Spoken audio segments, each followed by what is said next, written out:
Hello students welcome to my SM studio YouTube channel. तो आज आम पढ़िम तुम्हारे क्लास 10 प्रथम जी तुम्हारे चैप्टार आछिल इतिहासर बंग विभाजन स्वदेशी आंदोलन और फलाफल। ठीक है, तो तुम्हारे जिसकल स्टूडेंटे এইবেলি अर्थात 2026 SSLC एग्जाम दिबले गई आछे तार कारणे मोर এই चैनलटी इम्पर्टेन्ट आछे।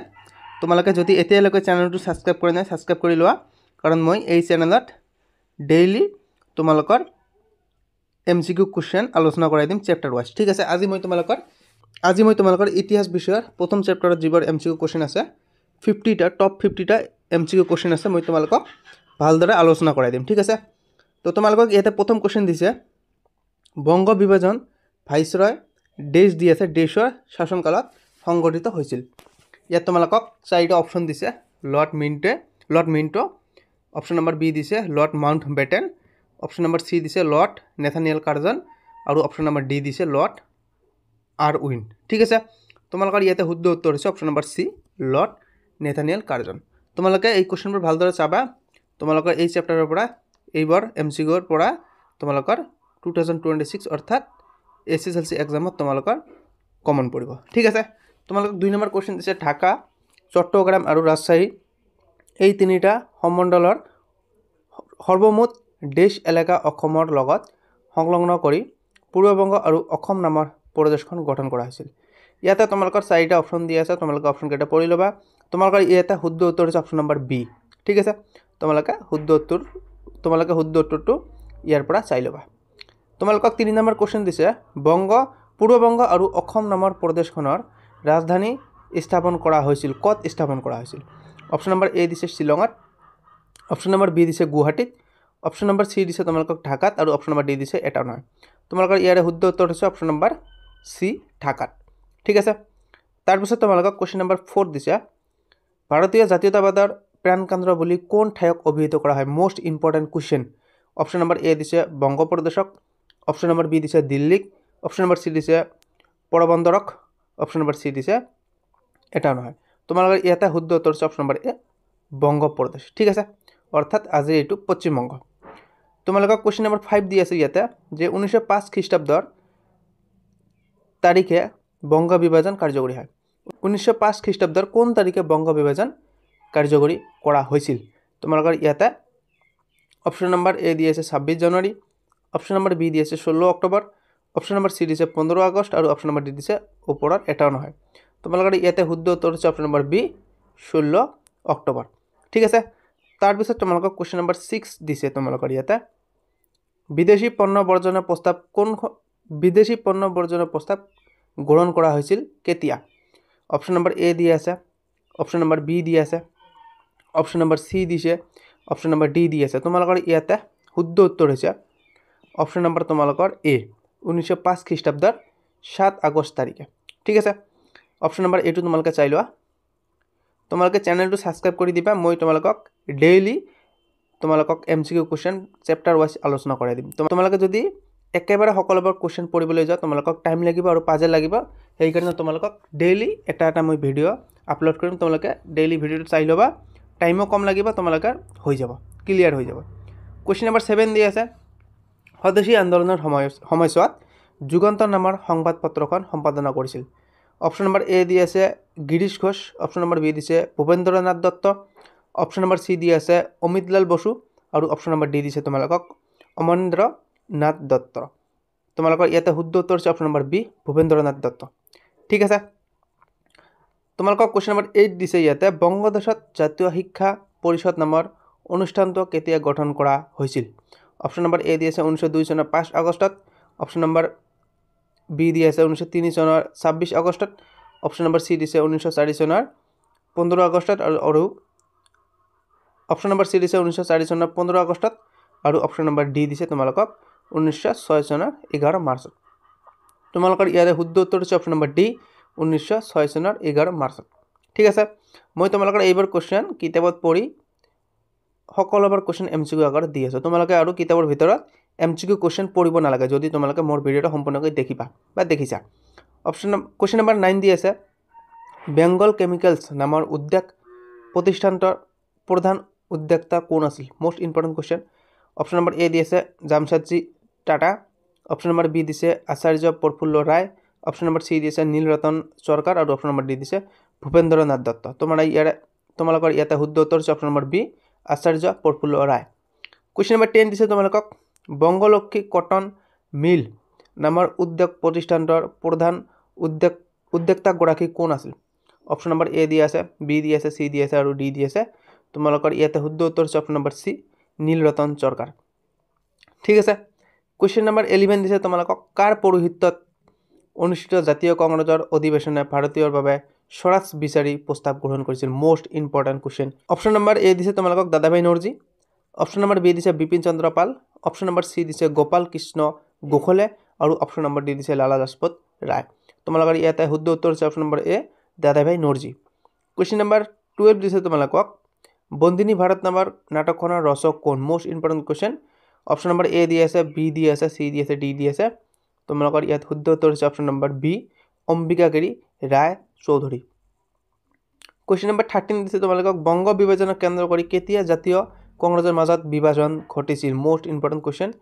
অপশ্যন নম্বৰ এ দি আছে, option number B, C, D. তোমালোকে অপশ্যনকেইটা শুদ্ধ কৰি ল'বা। তোমালোকৰ ইয়াতে শুদ্ধ উত্তৰ হৈছে অপশ্যন নম্বৰ ডি 1907 চনত। ঠিক আছে। কুৱেশ্যন নম্বৰ 14 দিছে তোমালোকক বংগদেশৰ একত্ৰীকৰণ কেতিয়া হৈছিল? Most important question. বংগদেশৰ একত্ৰীকৰণ কেতিয়া হৈছিল? অপশ্যন নম্বৰ এ দি আছে 1910, অপশ্যন নম্বৰ বি দি আছে 1911, অপশ্যন নম্বৰ চি দি আছে 1912 আৰু অপশ্যন নম্বৰ ডি দি আছে 1913। তোমাৰ ইয়াত শুদ্ধ উত্তৰ হৈছে অপশ্যন নম্বৰ বি 1911 খ্ৰীষ্টাব্দৰ 12 ডিচেম্বৰ। তোমালোকে চনটো মনত ৰাখিবা অকল 1911 খ্ৰীষ্টাব্দ। ঠিক আছে। কুৱেশ্যন নম্বৰ 15 দিছে তোমালোকক বংগ বিভাজনৰ অন্তৰ্নিহিত উদ্দেশ্য কি আছিল? Option number A, B, C, D চাৰিটা দি আছে। ইয়াত তোমালোকৰ শুদ্ধ উত্তৰ হৈছে অপশ্যন নম্বৰ চি ঐক্যবদ্ধ বংগশক্তিক দ্বিখণ্ডিত কৰা। ঠিক আছে। কুৱেশ্যন নম্বৰ তোমালোকৰ 16 দিছে বংগ বিভাজন বিৰোধী আন্দোলনৰ স্বদেশী আন্দোলন নাম কিয় পাইছিল? Most important question. তোমালোকৰ এই কুৱেশ্যনটো VSC কুৱেশ্যন হিচাপে অৰ্থাৎ 1 মাৰ্কৰ কুৱেশ্যন হিচাপে আহিব পাৰে। অপশ্যন নম্বৰ এ দি আছে কেৱল স্বদেশৰ লোকে কৰা আন্দোলনৰ বাবে, অপশ্যন নম্বৰ বি দিছে, অপশ্যন নম্বৰ চি দিছে আৰু অপশ্যন নম্বৰ ডি দিছে। তোমালোকৰ ইয়াতে শুদ্ধ উত্তৰ হৈছে অপশ্যন নম্বৰ বি বিদেশী সামগ্ৰী বৰ্জন কৰাৰ লগতে সকলোৱে দেশীয়ভাৱে দ্ৰব্য প্ৰস্তুত কৰা আৰু ব্যৱহাৰ কৰাৰ বাবে। ঠিক আছে। অপশ্যন নম্বৰ বি হৈছে তোমালোকৰ শুদ্ধ উত্তৰ। কুৱেশ্যন নম্বৰ তোমালোকক 17 দিছে বংগভংগৰ ফলশ্ৰুতিত অসমৰ ৰাজধানী দেশৰ পৰা ঢাকালৈ স্থানান্তৰিত কৰা হয়। ক'ৰ পৰা ক'লৈ স্থানান্তৰিত কৰা হয়? তোমালোকৰ ইয়াতে শুদ্ধ উত্তৰ হ'ব শ্বিলঙৰ পৰা ঢাকালৈ স্থানান্তৰিত কৰা হয়। ইয়াতে তোমালোকৰ অপশ্যন নম্বৰ বি হৈছে শুদ্ধ উত্তৰ। ইয়াতে তোমালোকৰ অপশ্যন নম্বৰ বি শুদ্ধ উত্তৰ শ্বিলঙৰ পৰা। তোমালোকৰ অপশ্যন নম্বৰ বি ইয়াতে কলিকতা দি আছে, এইটো তোমালোকৰ অপশ্যন নম্বৰ বিত শ্বিলং হ'ব। শ্বিলঙৰ পৰা ঢাকালৈ স্থানান্তৰিত কৰা হয়। ঠিক আছে। তোমালোকক উত্তৰটো মই দেখুৱাই দিছোঁ শ্বিলঙৰ পৰা। ঠিক আছে।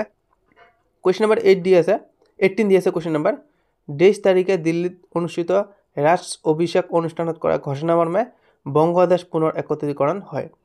Option number A, B, C, D দি আছে। তোমালোকৰ ইয়াতে শুদ্ধ উত্তৰ হৈছে অপশ্যন নম্বৰ বি 1911 খ্ৰীষ্টাব্দৰ 12 ডিচেম্বৰ। ঠিক আছে।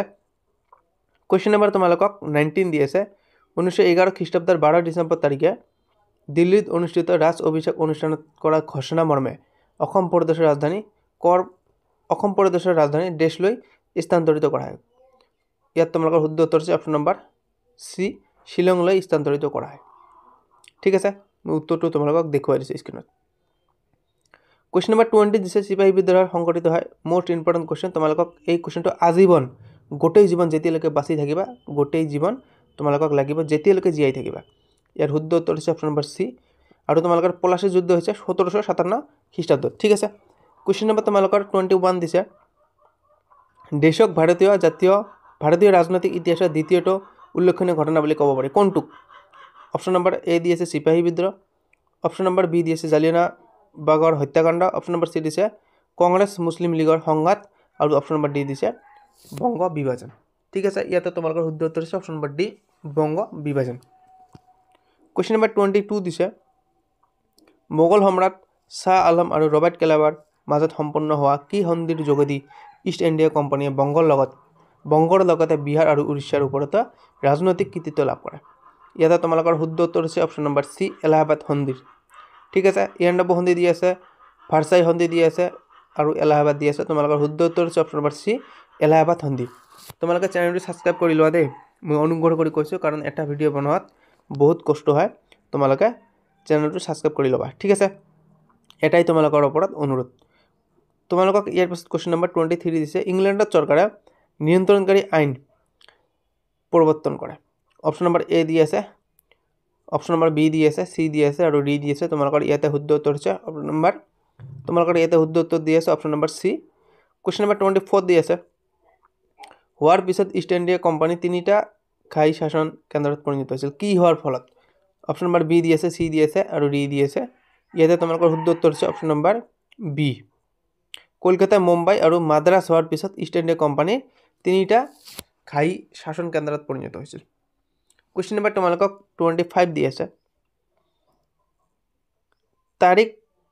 ডেইজ তাৰিখে অসম নামৰ প্ৰদেশখন সংলগ্ন কৰা হয়। কিমান তাৰিখে অসম নামৰ প্ৰদেশখন সংলগ্ন কৰা হয়? অপশ্যন নম্বৰ এ হৈছে শুদ্ধ উত্তৰ। কুৱেশ্যন নম্বৰ 26 দিছে, ভাইচৰয়ে বংগ প্ৰশাসনৰ দক্ষতাৰ অজুহাত দেখুৱাই ইংলেণ্ডত চৰকাৰৰ ওচৰত বংগ প্ৰদেশ বিভাজনৰ প্ৰস্তাৱ দিছিল। কোন ভাইচৰয়ে দিছিল? তোমালোকৰ কুৱেশ্যনটো হৈছে তোমালোকৰ কোন ভাইচৰয়ে ইংলেণ্ড চৰকাৰৰ ওচৰত বংগ প্ৰদেশ বিভাজনৰ প্ৰস্তাৱ দিছিল? অপশ্যন নম্বৰ এ দিছে লৰ্ড নৰ্থব্ৰুকে, অপশ্যন নম্বৰ বি দিছে লৰ্ড মিণ্টোৱে, অপশ্যন নম্বৰ চি দিছে লৰ্ড কাৰ্জনে আৰু অপশ্যন নম্বৰ ডি দিছে লৰ্ড মাউণ্টবেটেন। তোমালোকৰ ইয়াতে শুদ্ধ উত্তৰ হৈছে অপশ্যন নম্বৰ এ লৰ্ড নৰ্থব্ৰুকে, ঠিক আছে। কুৱেশ্যন নম্বৰ 27 দিছে, ইয়াণ্ডাবু সন্ধি স্বাক্ষৰিত হৈছিল। Most important question. তোমালোকৰ এই কুৱেশ্যনটো যিমান দিন বাচি থাকিবা বা জীয়াই থাকিবা তোমালোকক লাগিব। ইয়াণ্ডাবু সন্ধি 1826 খ্ৰীষ্টাব্দৰ 24 ফেব্ৰুৱাৰীত হৈছিল। অপশ্যন নম্বৰ বি হৈছে শুদ্ধ উত্তৰ, ঠিক আছে।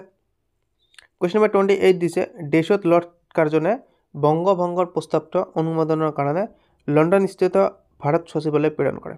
কিমান চনত? Option number A B C D দি আছে। শুদ্ধ উত্তৰ হৈছে অপশ্যন নম্বৰ ডি, 1905 খ্ৰীষ্টাব্দৰ 2 ফেব্ৰুৱাৰী তাৰিখে। কুৱেশ্যন নম্বৰ 29 দি আছে, ঢাকাক ৰাজধানী হিচাপে লৈ প্ৰস্তাৱিত পূৰ্ববংগ আৰু অসম নামৰ প্ৰদেশখনৰ জনসংখ্যা আছিল, কিমান আছিল জনসংখ্যা? তোমালোকে মনত ৰাখিবা। অপশ্যন নম্বৰ এ হৈছে শুদ্ধ উত্তৰ, 3,10,00,000, ঠিক আছে। অপশ্যন নম্বৰ এ শুদ্ধ উত্তৰ। কুৱেশ্যন নম্বৰ 30 দিছে তোমালোকে, কলিকাতাক ৰাজধানী হিচাপে লৈ পশ্চিমবংগ, বিহাৰ, উৰিষ্যা আৰু চটনাগপুৰসহ বংগ প্ৰদেশৰ জনসংখ্যা আছিল। মোষ্ট ইম্পৰ্টেণ্ট কুৱেশ্যন, এই কুৱেশ্যনটো তোমালোকৰ আহিব পাৰে। উত্তৰ দি আছে অপশ্যন নম্বৰ এ তোমালোকৰ শুদ্ধ উত্তৰ, 5,40,00,000, ঠিক আছে। তোমালোকৰ কুৱেশ্যন নম্বৰ এ হৈছে অপশ্যন নম্বৰ এ হৈছে শুদ্ধ উত্তৰ। কুৱেশ্যন নম্বৰ 31 দিছে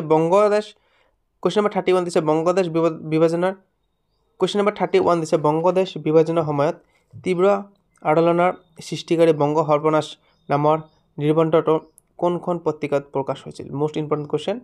option number A B C D দি আছে। তোমালোকৰ ইয়াতে শুদ্ধ উত্তৰ হৈছে অপশ্যন নম্বৰ চি, সঞ্জীৱনী পত্ৰিকাত, ঠিক আছে।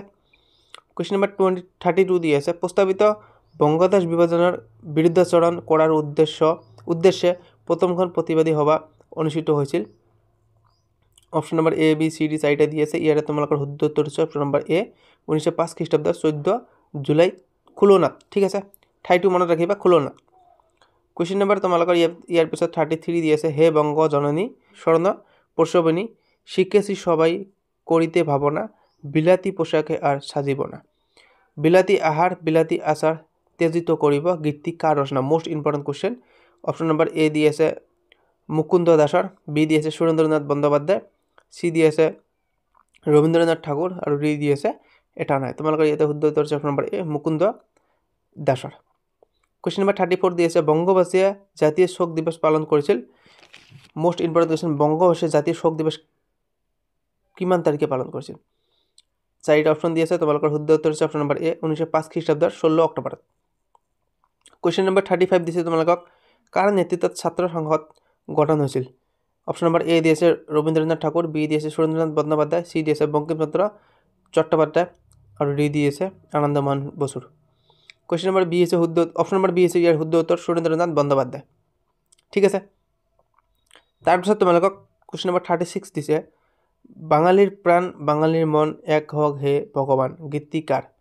মোস্ট ইম্পৰ্টেণ্ট কুৱেশ্যন দিয়ে এইবাৰ। তোমালোকে চেনেলটো ছাবস্ক্ৰাইব কৰি লোৱা আৰু ডেইলি তোমালোকে এনে ধৰণৰ ভিডিঅ' পোৱাৰ কাৰণে চেনেলটো ছাবস্ক্ৰাইব কৰি ল'বা দেই, মই আশা কৰোঁ। অপশ্যন নম্বৰ এ দি আছে Rabindranath Thakur, option number B দি আছে মুকুন্দ দাসৰ, অপশ্যন নম্বৰ চি দি আছে Bankimchandra Chattopadhyay, option number D দিছে ওপৰত এটা নহয়। তোমালোকৰ শুদ্ধ উত্তৰ হৈছে option number A Rabindranath Thakur. তোমালোকে ডেইলি এনেকুৱা ধৰণৰ ভিডিঅ' পোৱাৰ কাৰণে তোমালোকে চেনেলটো ছাবস্ক্ৰাইব কৰি ল'বা আৰু এই ভিডিঅ'টো তোমালোকে লাইক কৰি দিবা। কুৱেশ্যন নম্বৰ 37 দিছে বংগভূমিত একতা আৰু ঐতিহ্যৰ প্ৰতীক ফেডাৰেল হলৰ আধাৰশিলা কোনে স্থাপন কৰে? চাৰিটা অপশ্যন দি আছে, তোমালোকৰ শুদ্ধ উত্তৰ হৈছে অপশ্যন নম্বৰ চি আনন্দ মোহন বসুৱা। কুৱেশ্যন নম্বৰ 38 দিছে বন্দে মাতৰম গীতটি কাৰ ৰচক? এই কুৱেশ্যনটো তোমালোকৰ যিমান দিন জীয়াই থাকিব লাগিব তোমালোকে জানাই হয়তো তোমালোকে। কুৱেশ্যন নম্বৰ চি হৈছে তোমালোকৰ শুদ্ধ উত্তৰ বংকিম চন্দ্ৰ চট্টোপাধ্যায়। ঠিক আছে। কুৱেশ্যন নম্বৰ 39 দিছে বন্দে মাতৰম গীতটো ভাৰতবৰ্ষত নিষিদ্ধ কৰা হৈছিল কিমান চনত? Option number A B C D দিয়া আছে, তোমালোকৰ শুদ্ধ উত্তৰ হৈছে অপশ্যন নম্বৰ চি 15 আগষ্ট 1907 চনত নিষিদ্ধ কৰা হৈছিল। অপশ্যন নম্বৰ চি হৈছে শুদ্ধ উত্তৰ। কুৱেশ্যন নম্বৰ 40 দিছে বৰ্জনৰ অৰ্থ প্ৰাদেশিকতা আৰু স্বদেশিকতাৰ মৰ্মাৰ্থ হ'ল ইংৰাজৰ লগত সৰ্বতোপ্ৰকাৰে অসহযোগিতা কৰা কথাষাৰ কৈছিল কোনে? Option number A B C D দি আছে, তোমালোকৰ শুদ্ধ উত্তৰ হৈছে অপশ্যন নম্বৰ চি ঋষি অৰবিন্দ ঘোষে। মোষ্ট ইম্পৰ্টেণ্ট কুৱেশ্যন হে, তোমালোকে কুৱেশ্যনটো মনত ৰাখিবা, ঋষি অৰবিন্দ ঘোষে এনচাৰটো। কুৱেশ্যন নম্বৰ 41 দিছে বন্দে মাতৰম সংবাদপত্ৰৰ সম্পাদক কোন আছিল? চাৰিটা অপশ্যন দিয়া আছে এ বি চি ডি, ইয়াৰ শুদ্ধ উত্তৰ হৈছে অপশ্যন নম্বৰ এ ঋষি অৰবিন্দ ঘোষ। ঠিক আছে। কুৱেশ্যন নম্বৰ 42 দিছে স্বদেশী আন্দোলনৰ পটভূমিত ৰচিত পলাচীৰ প্ৰায়চিত্ত নাটকখনৰ নাট্যকাৰগৰাকী কোন আছিল? Option number A B C D দি আছে, তোমালোকৰ শুদ্ধ উত্তৰ হৈছে অপশ্যন নম্বৰ চি ক্ষীৰোদ প্ৰসাদ। ভিডিঅ'টো অলপ মই শ্বৰ্টকাটলি গৈ আছোঁ কিয়নো তোমালোকৰ ভিডিঅ'টো লং হৈ আছে। কুৱেশ্যন নম্বৰ 43 দি আছে স্বদেশী আন্দোলনৰ পটভূমিত ৰচিত বংগ অংগছেদ নাটকখনৰ নাট্যকাৰগৰাকী কোন? ইয়াতো তোমালোকে চাৰিটা অপশ্যন দি আছে, তোমালোকে চোৱা স্ক্ৰীনত। শুদ্ধ উত্তৰ হৈছে option number B Amendranath Datta. Question number 44 দিছে চাব্বাছ বাঙালী নাটকখনৰ নাট্যকাৰগৰাকী কোন আছিল? Option number A B C D দি আছে, তোমালোকৰ ইয়াতে শুদ্ধ উত্তৰ হৈছে option number D Amitlal Basu. Sabbas Bangali. ঠিক আছে। কুৱেশ্যন নম্বৰ 45 দি আছে স্বদেশী আন্দোলনৰ পটভূমিত ৰচিত সিৰাজউদ্দৌলা নাটকখনৰ নাট্যকাৰগৰাকী কোন আছিল? মোষ্ট ইম্পৰ্টেণ্ট কুৱেশ্যন, সিৰাজউদ্দৌলাৰ নাটকখনৰ নাট্যকাৰ। ইয়াতে তোমালোকৰ শুদ্ধ উত্তৰ হৈছে অপশ্যন নম্বৰ এ গিৰীশ ঘোষ। ঠিক আছে। তোমালোকে চেনেলটো ছাবস্ক্ৰাইব কৰি লোৱা, মই বাৰ বাৰ কৈ আছোঁ কাৰণ তোমালোকৰ এক্সাম ভাল হ'ব। তোমালোকে যদি এইবোৰ ভিডিঅ' দেখা তোমালোকৰ 45টা যি MCQ আছে সকলোখিনি তোমালোকে কাৰেক্ট কৰিব পাৰিবা। ঠিক আছে। কুৱেশ্যন নম্বৰ 46 দিছে স্বদেশী আন্দোলনৰ পটভূমিত ৰচিত জাপানী বীৰ গ্ৰন্থৰ লেখকগৰাকী কোন আছিল? ইয়াতো তোমালোকৰ চাৰিটা অপশ্যন দি আছে, শুদ্ধ উত্তৰ হৈছে অপশ্যন নম্বৰ বি স্বৰ্ণকুমাৰী দেৱী। ঠিক আছে। কুৱেশ্যন নম্বৰ 47 দি আছে স্বদেশী আন্দোলনৰ পটভূমিত ৰচিত প্ৰমোদনাথ ৰায়চৌধুৰীৰ গ্ৰন্থখনৰ নাম কি? ইয়াত তোমালোকৰ শুদ্ধ উত্তৰ হৈছে অপশ্যন নম্বৰ ডি জয় সংগীত। কুৱেশ্যন নম্বৰ 48 দি আছে স্বদেশী আন্দোলনৰ পটভূমিত ৰচিত নব্য ভাৰত গ্ৰন্থৰ গ্ৰন্থকাৰ কোন আছিল? ইয়াতে তোমালোকৰ চাৰিটা অপশ্যন দি আছে, শুদ্ধ উত্তৰ হৈছে অপশ্যন নম্বৰ এ কাৰ্তিক চন্দ্ৰ দাসগুপ্ত। কুৱেশ্যন নম্বৰ 49 তোমালোকৰ ছেকেণ্ড লাষ্ট কুৱেশ্যন এইটো স্বদেশী আন্দোলনৰ পটভূমিত ৰচিত বেংগলী ব্ৰুত গ্ৰন্থৰ গ্ৰন্থকাৰ কোন আছিল? মোষ্ট ইম্পৰ্টেণ্ট কুৱেশ্যন, মনত ৰাখিবা তোমালোকে গ্ৰন্থখন। উত্তৰ হৈছে তোমালোকৰ question option number D Ramendra সুন্দৰ ত্ৰিবেদী। শুদ্ধ উত্তৰ। ঠিক আছে। কুৱেশ্যন নম্বৰ 50 দি আছে শেষৰটো কুৱেশ্যন, তাতে তোমালোকৰ কুৱেশ্যনটো ভুল দি আছে। কুৱেশ্যনটো হ'ব তোমালোকৰ কবি ৰবীন্দ্ৰনাথ ঠাকুৰে কিমানটা গীত ৰচনা কৰিছিল? ঠিক আছে। ৰবীন্দ্ৰনাথ ঠাকুৰে কিমানটা গীত ৰচনা কৰিছিল? ইয়াতে তোমালোকৰ option number A B C D দি আছে, তোমালোকৰ উত্তৰ হৈছে অপশ্যন নম্বৰ বি 23টা। ঠিক আছে। তোমালোকে এই কুৱেশ্যনটো উত্তৰ মনত ৰাখিবা কেনেকৈ মই কৈ দি আছোঁ। আমাৰ পশ্চিমবংগত 23টা জিলা আছে, সেইকাৰণে তোমালোকে মনত ৰাখিবা যে 23টা পশ্চিমবংগত জিলা টোটাল আৰু কবি ৰবীন্দ্ৰনাথ ঠাকুৰৰ গীতো হৈছে 23টা। ঠিক আছে। তো এতিয়া আমি তোমালোকৰ পাঠভিত্তিক যিবোৰ কুৱেশ্যন আছিলে এইবোৰ আলোচনা কৰিম। তোমালোকক ইয়াতে প্ৰথম কুৱেশ্যন দিছে বংগ বিভাজন কোনগৰাকী ভাইচৰয়ৰ শাসনকালত সংঘটিত হয়? উত্তৰ দি আছে তোমালোকক লৰ্ড কাৰ্জনৰ শাসনকালত। ঠিক আছে। কুৱেশ্যন নম্বৰ 2 দিছে 1905 খ্ৰীষ্টাব্দৰ কোন তাৰিখে বংগ বিভাজন কাৰ্যকৰী হৈছিল? তোমালোকে চনটো ইয়াতে দি আছে, তোমালোকে পঢ়ি ল'বা। 3 নম্বৰ কুৱেশ্যন দি আছে বিদেশী পণ্য বৰ্জনৰ প্ৰস্তাৱ কোনখন সভাত গ্ৰহণ কৰা হয়? ইয়াৰ উত্তৰ তোমালোকক ইয়াতে দি আছে স্ক্ৰীনত, তোমালোকে চাই ল'বা। 4 নম্বৰ কুৱেশ্যন দি আছে স্বদেশী আন্দোলনৰ সময়ছোৱাত যুগান্তৰ নামৰ সংবাদপত্ৰখন সম্পাদনা কোনে কৰিছিল? উত্তৰ দি আছে তোমালোকক ভূপেন্দ্ৰনাথ দত্ত। ঠিক আছে। কুৱেশ্যন নম্বৰ 5 দিছে বংগদেশত ভাৰতীয় শিক্ষা পৰিষদ নামৰ অনুষ্ঠানটো কেতিয়া গঠন হৈছিল? উত্তৰ দি আছে 1906 খ্ৰীষ্টাব্দৰ 11 মাৰ্চত।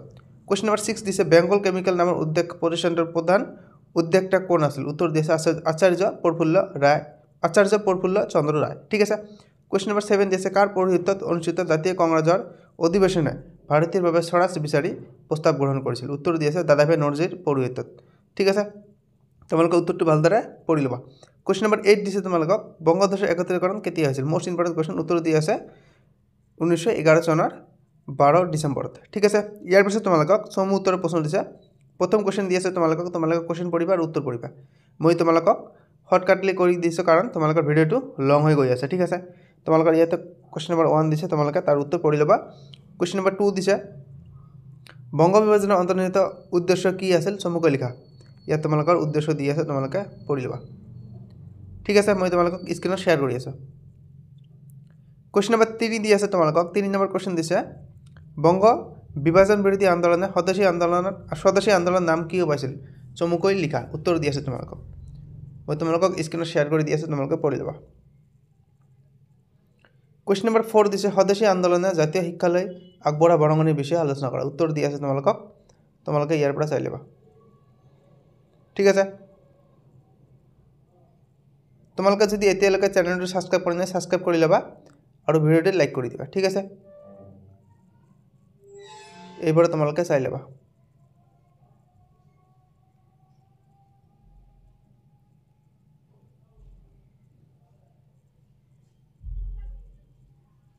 কোৱেশ্চন নম্বৰ 5 দিছে স্বদেশী আন্দোলনৰ সময়ছোৱাত বংগদেশৰ জাতীয় শিল্পৰ বিকাশ কেনেদৰে হৈছিল মোস্ট ইম্পৰ্টেন্ট কোৱেশ্চন তোমালোকৰ উত্তৰ ইয়াতে দি আছে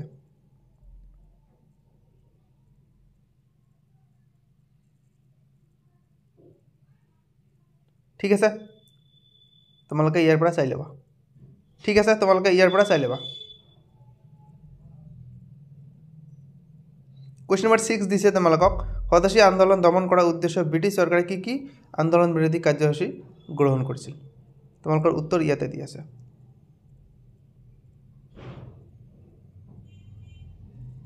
ঠিক আছে কোৱেশ্চন নম্বৰ 7 দিছে স্বদেশী আন্দোলনৰ তিনিটা ফলাফল উল্লেখ কৰা মোস্ট ইম্পৰ্টেন্ট কোৱেশ্চন এটো তোমালোকৰ আহিব স্বদেশী আন্দোলনৰ তিনিটা ফলাফল এটো তোমালোকৰ মোস্ট ইম্পৰ্টেন্ট কোৱেশ্চন প্ৰথমটো দি আছে জাতীয় শিক্ষাৰ বিকাশ পঢ়ি লবা তোমালোকে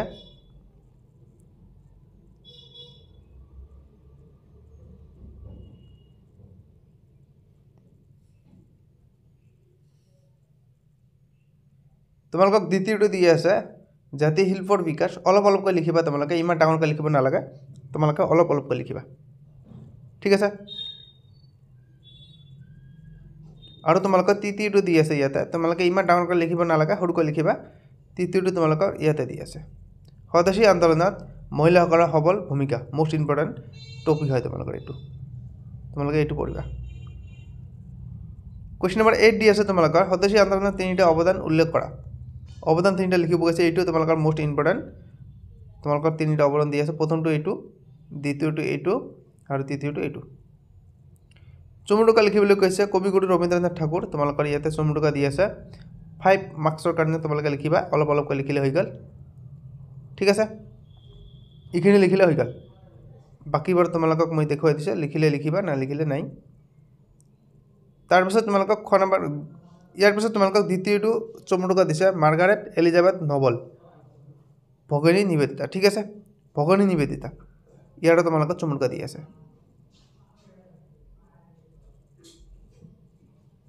তৃতীয়টো দি আছে নবাব সলিমুল্লাহ ইয়াৰ তোমালোকৰ ইয়াতে চমুটোকা দি আছে তোমালোকে লিখি লবা ঠিক আছে তো ভিডিও আমাৰ আজি এইখিনিয়ে তোমালোকে চেনেলটো সাবস্ক্ৰাইব কৰিবা আৰু ভিডিওটো লাইক কৰি দিবা ঠিক আছে বাই বাই টেক কেয়াৰ